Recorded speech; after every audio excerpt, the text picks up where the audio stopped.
Welcome to NetApp's own CIO Central Veterans Day edition. I'm Bill Miller, and I'm the company's NetVets executive sponsor this year. And I'm thrilled to be dedicating today's edition of CIO Central to our NetApp veterans across the company. It's a real thrill to be able to do that today. And joining us today is my good friend and esteemed colleague, Greg Hanson.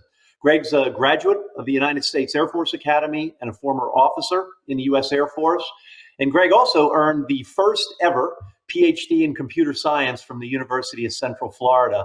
Greg also holds another first. He was the first CIO of the United States Senate, and he went on in his career to work for several startup companies and ultimately defense contractors in the capacity of a general manager. So Greg's really, you're going to love talking with him today. He's enjoyed a fabulous career, is well respected by his colleagues and peers, and he's also blessed with a wonderful family. So Greg, or should I say Dr. Hanson, it's always a pleasure to talk with you.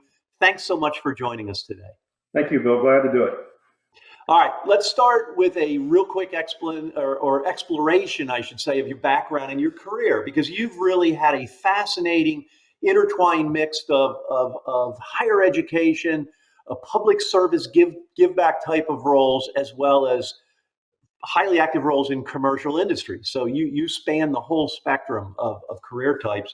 As a matter of fact, you got your PhD in computer science at UCF before computer science was cool back in those early days. Can you talk a little bit about your start at the Air Force Academy in Colorado Springs and ultimately moving on through your career to get your PhD? How did that factor into your career and the basis for such an esteemed career? I went to the Air Force Academy to fly jets, and I found out that I have no depth perception, and I had to pick another career path, and ended up becoming a communications officer, and started my work as a communications officer in Maine, supporting a bomb wing, and learned while I was there of an opportunity in the Air Force to pursue a master's degree in information technology, which was a new field in 1979, 1980. And so I went to the Air Force Institute of Technology at Wright-Patterson Air Force Base in Dayton, Ohio, to the School of Engineering, and I got that master's degree in information technology.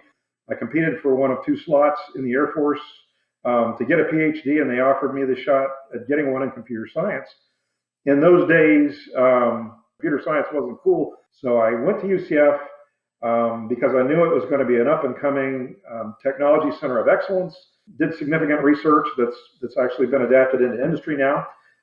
Built the first database machine and software, and that propelled me to do the other things in my career that I've been able to do, including higher level positions in the Air Force, a tour at NATO as a chief scientist for a major NATO command, and chief information officer at the United States Senate, as well as a career in industry. Greg, that's an amazing journey. I've spent much of my career in the CIO seat, and as such, I'm kind of partial to the journeys and plights of other CIOs and what they've experienced. NetApp, as a matter of fact, serves many CIOs because we're an IT data service company selling to IT consumers. You've personally lived this experience as a high-profile CIO, and can tell us a little bit about the path of getting to that CIO role at the U.S. Senate, which is fascinating. Yeah, CIO at the United States Senate was a wonderful experience for me, and I just got a call one day. I was in industry, working as a chief technology officer at a company, and I just got a call one day out of the blue from the Sergeant at Arms of the United States Senate, and he said that he and the Senate Majority Leader, Senator Bill Frist, were looking to hire the first CIO of the Senate. I had a $150 million a year budget, 500 folks, and the proposition was, Greg, come to the Senate and bring your skills and use technology to move Senate up the technology power curve and basically put the Senate on the technology map as a leader in technology in the government.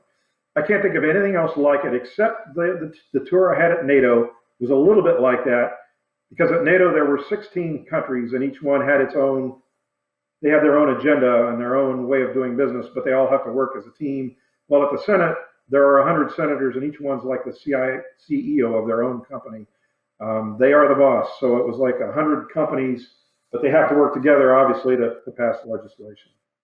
You have an interesting story to tell us about how you get your arms around that and as the first CIO and bring some unity to that whole model? So there are a lot of interesting stories, Bill, that I could tell about my time at the Senate.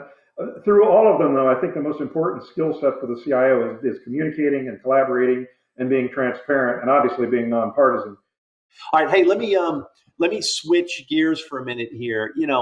You transitioned out of government service, out of the military, and into the private sector, and you jumped from military to government to private industry. So you've done several jumps in your career. So for the sake of veterans across the tech industry, and certainly at NetApp, and anybody listening that might be hiring veterans, what can you say about the advantages of hiring military veterans? You can count on veterans to have a level of maturity, a degree of loyalty to a team, a notion of integrity and responsibility. They're used to missions, and it doesn't matter where they are, whether they're buck sergeant, buck private in the Army, or a general in the Air Force or the Marines. They all have a sense of where they play on the team, who the team members are, and what the mission is, and um, and you can count on veterans to know that and to bring that to the job. Yeah, a lot of leadership experience, a lot of disciplined behaviors. I agree. I think that's great. If you flip that around, what advice would you have to veterans who are about to transition or adapt to work outside of the military and outside of military service, particularly in our areas of high tech? Coming into the high tech industry, we bring a lot of new veterans in, monthly. What advice do you have for their adaptation? Yeah, so the thing that I mentioned that was one of the wonderful things about vets is one of the challenges to transitioning. And I think when veterans decide that they're going to transition into industry, and some industries are more hierarchical than others, technology typically is not as much. They need to be aware of the fact that they come from a very hierarchical world and a very hierarchical organization that's rooted in command and control, right? So if you're in the military and your boss gives you an order, if it's a legal order, you will do it. If they tell you to go someplace that's unsavory or do something that's unsavory, as long as it's a legal order, you're going to do it, and you're going to say yes, sir, or yes, ma'am, and you're going to go do that. And that command and control structure doesn't necessarily map as well into industry. And in industry, especially in the technology industry, people are interested in being able to showcase their skills, innovate, use their talents, think outside the box, to use a cliche. Um, do things differently, look at things differently, and that doesn't necessarily match up well with command and control. So when a veteran goes into industry, particularly high tech, you should just go in with an open mind and understand you're on a team maybe, but it's not like the team you were on in the military, and not everybody always quote has your back. All human beings basically have good traits and want to help each other, but it's not the same as it is in the military where you would give your life for somebody on your team. In the in the profit motive world of industry, and in the fast profit oriented world of high tech, that command and control structure just doesn't translate. So use all the other good skills that you bring, but you might want to think about that, going into the boss's office and standing at attention and being strack and yes sir, no sir, and that doesn't really translate well into the civilian world. Yep, makes sense. Hey, Greg, for our NetVets event for Veterans Day, we're really here honoring the sacrifice that our veterans have made, whether physically, emotionally, or simply being away from loved ones for a long time, missing important life events, maybe with our kids and family. Can you talk about that a little bit? What sources of support for you were most instrumental and most impactful during your military career? Yeah, so regarding missing life events, I would tell everybody, whether they're in industry or not, try to miss as few of those as possible, because the people that love you won't forget. They'll forgive, but they won't forget. So in terms of people who have had a supported or a positive influence, my wife, obviously, she's put up with me for 42 years, and it just keeps getting better. So she's the best support structure I've ever had, and she gives me great advice, and I listen. Aside from her bosses, I've gotten some real good leadership, mentorship, and good advice from my bosses, and I can think of three in particular that really had a profound impact on me. And just and the things they told me were one-liners. I mean, I had one boss. He's I was at a time in my life when I was particularly down, and the job was particularly tough. And he basically said, "Look," he said, "right now is the best job you're ever going to have. If you want to progress, and you want to move up the ladder. He said, do the best you can at this job, and this will end, and you'll go somewhere else. But what you're doing now will go with you, and will help you in a positive way. You know what? He was right. So little bits of advice like that will get you through. Good stuff.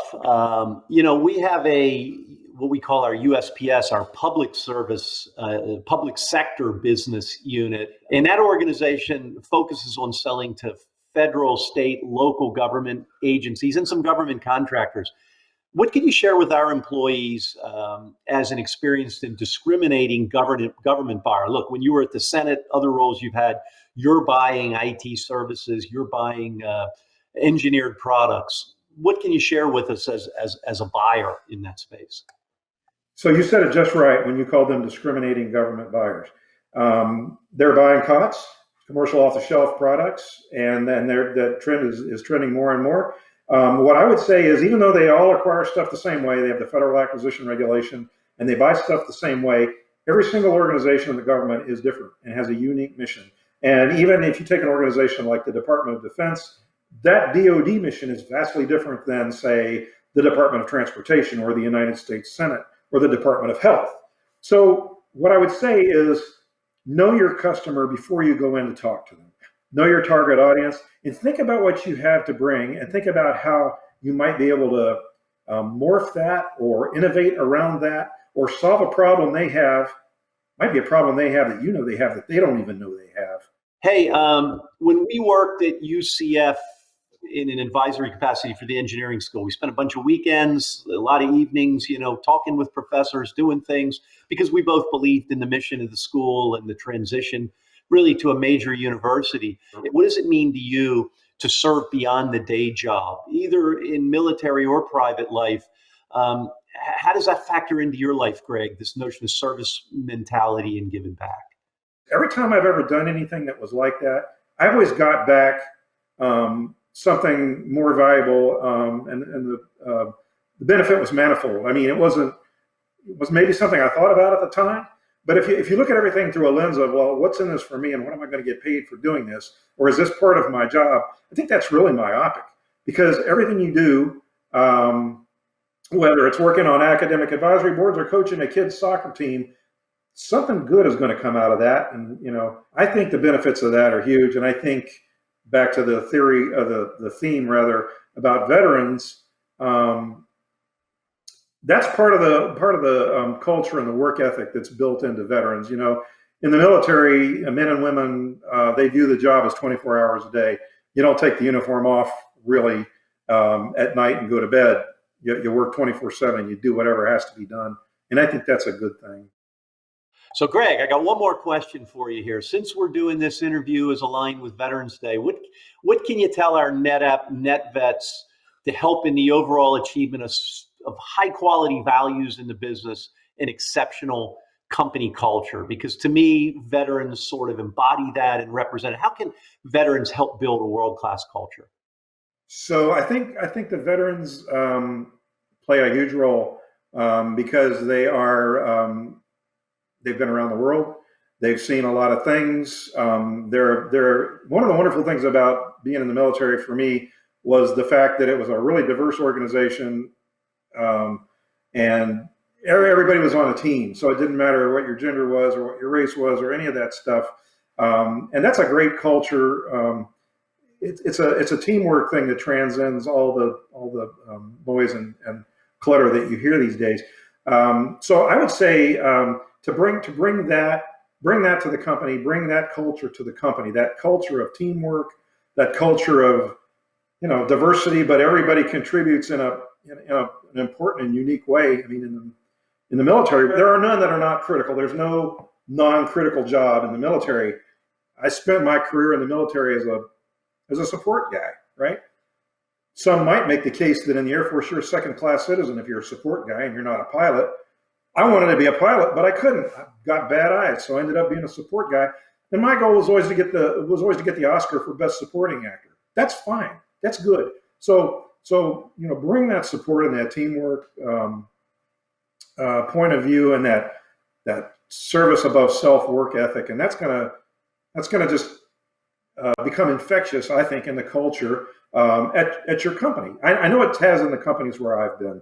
the veterans have always stood out, and it's not because they walk around wearing rank on their sleeve or even bragging about being veterans. You just know who they are because of how they are. Greg, we could talk for hours. This has been a great interview. I really want to thank you for joining me and NetApp today for this session and really spending a lot of time with us and giving a lot of your lessons learned back to us. So I appreciate that. You know, one thing I know about you, and maybe the rest of the viewers don't, but maybe they've picked up on based on your background, because there's some nice musical memorabilia behind you in this pattern, is that you're an avid guitar player. Maybe you could pick one of your favorite songs and play us off the air. What do you think? Are you up for it? I'm gonna try a song that I've never played before for Veterans Day.